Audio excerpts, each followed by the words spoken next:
It's Troy Smith, followed by my good friends up Paperboy, Chad Haverty.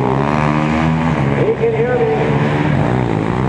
That kid hard at work, builds the track, rolling out the swag. I call him the Paperboy because he always delivers. Running in third with a 303 by Al Ashley Price. Al Ashley Price won this race last night.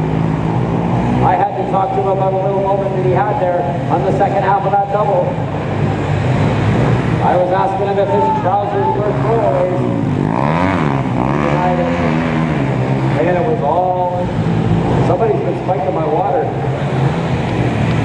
Whoever he is, he's looking good doing it.